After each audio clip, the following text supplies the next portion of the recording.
Welcome to part 3 of my 5-part series of videos entitled A Guide to Switching to Linux Elementary OS Edition. In this video, I'm going to be going over navigating the Elementary OS desktop. So now, if you're a Mac user, the desktop will look somewhat familiar to you. However, there are certain things like where the buttons are placed and pretty much where things in general are placed that are a bit different from what they are on macOS. And if you're coming from Windows, then the Elementary OS desktop will look radically different compared to what you're used to. So today I'll be giving you a brief introduction to the Elementary OS desktop to kind of get you familiar with it. Now this won't be an in-depth video, I'll only be going over the real basics because I don't want it to be crazy long. But without further ado, let's get right into it. Alright, so this is the Elementary OS login screen. You've got our time up here. Right now it's in 24-hour, but I'll go over how to change that to 12-hour. And right here you've got your power menu for suspend and shut down. And if you click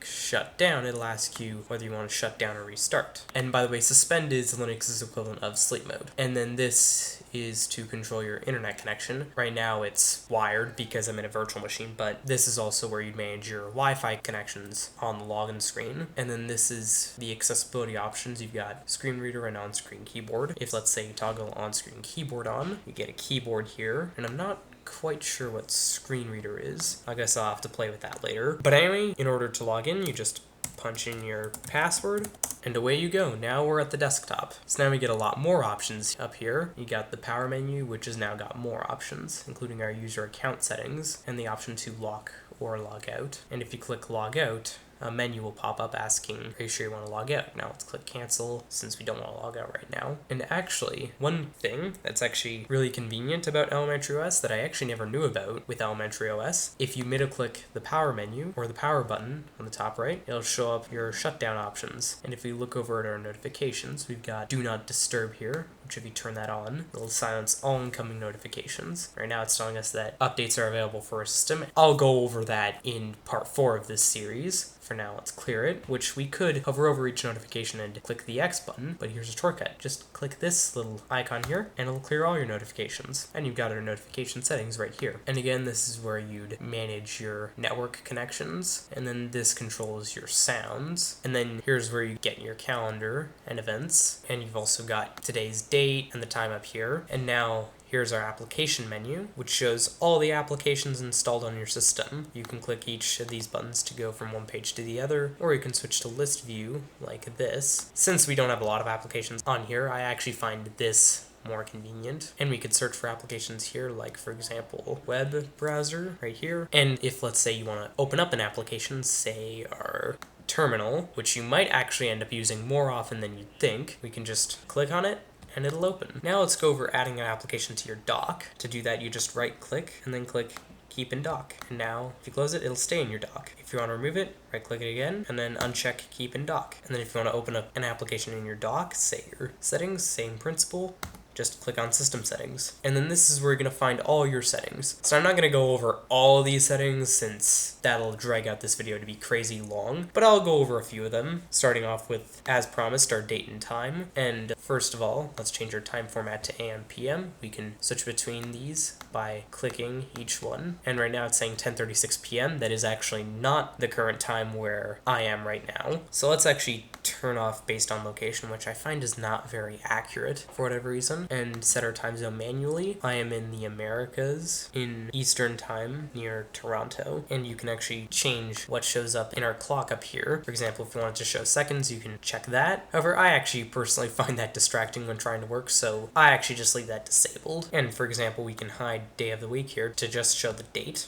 And let's take a look at another setting like our security and privacy settings. Here we can see all the applications that keep a history. I actually personally don't like that feature. You may feel differently, so I would actually turn this off and clear history. Again, I'm not saying you should do this, I'm just saying this is a personal preference. If you want to do this, by all means go do it. I'm not telling you what to do here. But anyway, if we click clear history, which I'd suggest you do if you turned off history, we can select what range we want to clear our history. Now, if you don't like the history feature and that's why I turn it off, I'd actually say all time and then click clear data. And then this is where our housekeeping settings are. You may have seen me set this in part 2 of this series. And then for a desktop, we've got our wallpaper settings. Let's say you want to change your wallpaper here. You could always import a photo by clicking here that's on your computer, or you could click on one of the pre-installed wallpapers and it actually applies right away. I actually personally like this wallpaper since it reminds me of the earlier versions of Elementary OS, so I'm going to stick with that. And then in our appearance settings, this is where we can switch between light or dark mode and change our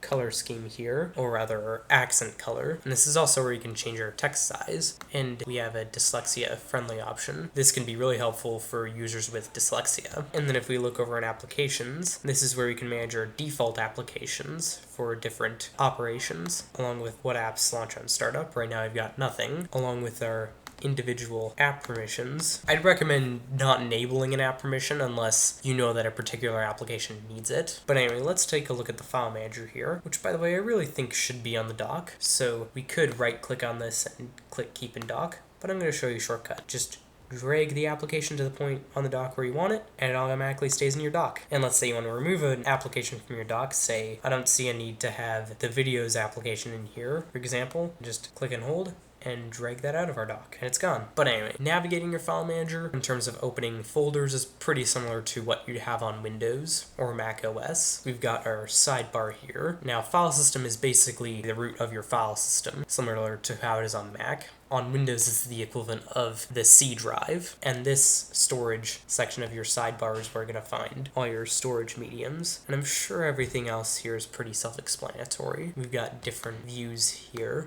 depending on which one you like. And if you turned off history and you cleared all your history, for some reason this still shows recent. Why? I don't know. But anyway, if you want to connect to a server, you just click on connect server, or you could click Alt-C and then select the type of server, say a Windows share, and then punch in all the information. And then we've also got our web browser here. This is the default web browser on Elementary OS. Now, you can install other web browsers on Elementary OS like Firefox or Google Chrome, and I'll go over how to do that in part 4 of this video. But anyway, the top bar is your address bar. Say, let's go to my YouTube channel, youtube.com/DrewHowdenTech, and then it shows my channel here, and then this is where you'd find your navigation drawer. For whatever reason here it's hidden by default, and the reason why this is sluggish is because this isn't a virtual machine. But anyway, just like in your regular web browser on macOS or Windows that you're used to, just click on any video and it'll play.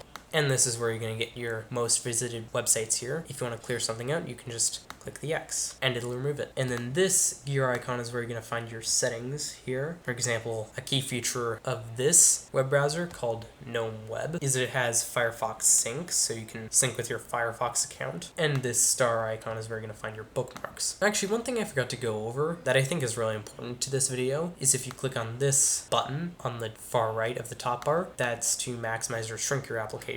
And if you click on the X button on the far left of your top bar, it'll close the application. And by the way, to minimize an application, all you have to do is just click on the icon in your dock, and that'll maximize or minimize. Now, one final thing to conclude this video is the App Center here, which you can think of this kind of like an app store on your phone or the Microsoft Store. This is where you're going to get all your apps on Elementary OS, or at least most of them. So no more searching the web for software and downloading the exe file and running the setup. This is the new, more efficient and more secure way of installing software. Or if you're a Mac user, you may already be used to installing software from the App Store, which if you are, that's great, because this won't be too much different from that. And you can search for apps up here. And then if you go over to this Installed tab, this is where you're going to get all your updates for your applications and your operating system, and I'll go over all of this in part 4 of this series. But anyway, I think that's it for this video, so let's shut down real quick and call it a day. And that concludes my video on navigating